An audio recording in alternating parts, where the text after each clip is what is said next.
سلام كبرات سمعتنا بأركسنا لهم على زينا زقرب لكم حاوكم صقاية بمجمريا أرستاتو دبوب أفريقيا بسدتنياتات تصلوا جلتات وديني تبسبيصا أب سعودي عربيا سوسان حمشتن إثيوبياويان بمحنقتي كقتلوا مخانم تثليتو ناي أمريكا مكل خال مينستر بيت هيكزت 25 بليون دولار وصاي تغيرو كبل صبصابو نكونغرس أقريبو أب عد إنجليز كلتا أيهوداويان أب كتما لندن بخارا تقتيلهم ناي إيران بريزيدنت مسعود بزشكيان أمريكا وشمت هرمز انتدع زي كفيتا حدقنيا مزز كوردايو بمبال يتنك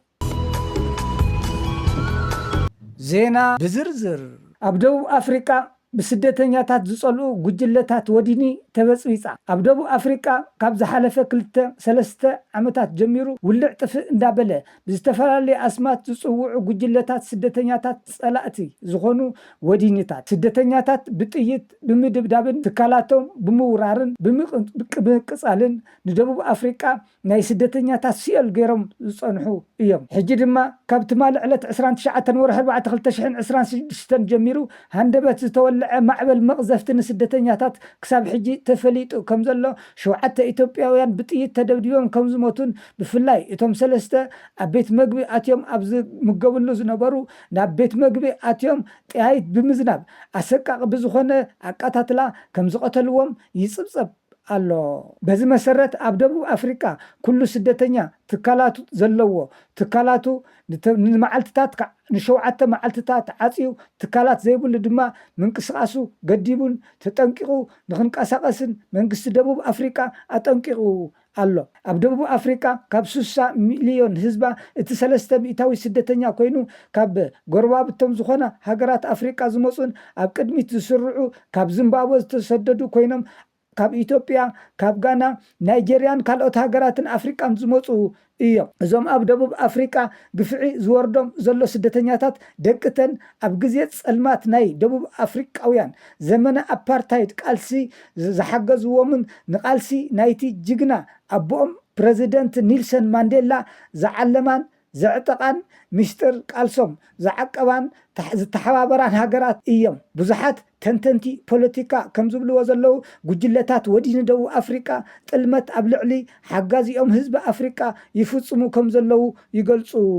አለው ኣብ ስዑዲ ዓረብያ 65 ኢትዮጵያውያን ብማሕነቅቲ ስቅለት ቅተሉ ምዃኖም ተፈሊጡ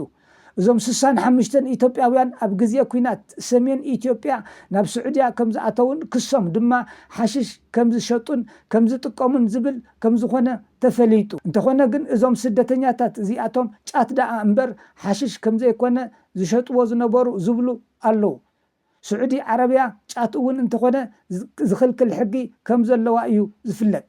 በዚ መሰረት ሰብኣዊ መሰላት ተጣበቅትን መንግስቲ ኢትዮጵያን ይራባረቡ ከም ዘለው ይግለጽ አሎ ቅድሚ ሕጂ እውን ብተመሳሳሊ ስዑዲ ዓረብያ ንኢትዮጵያውያን ብስቅለት ከም ዝቀጽዐት ይፍለጥ እዩ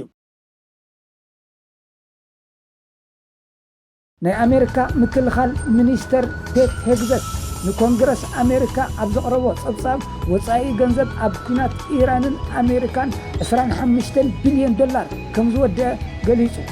እንተኾነ ግን እዚ ይብል ንሱ ኣብ ውሽጥና ዘለው ከም ዲሞክራት ፓርቲ ዝኣመሰሉ ብምግናን ዘይኮነ ስልዒትን ማዕዝንን እንደሃቡ ዘይኮነ ሓበሬታ ንህዝቢ ኣብ ምንዛሕ ተጸሚዶም ይርከቡ ኢሉ ንሱ ብምቕጻል ንኣሜሪካ ንብሕጂ ዝኸውን ባጀት 1.5 ትሪልዮን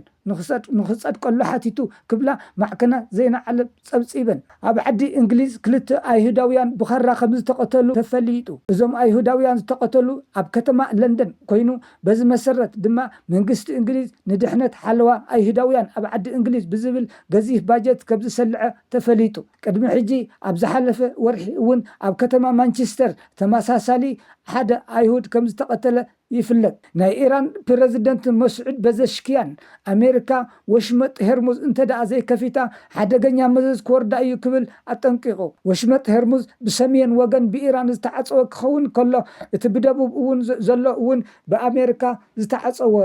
እዩ ናይ ሎሚ ዝነበረኒ ናይ ማእከላይ ምብራቅን አፍሪካን ዜና ኣብዚ ይፍጽም ኣብ ዝመጽእ ሓድሽ ሓበሬታን ዜናን ንኽትከታተሉ ይዕድም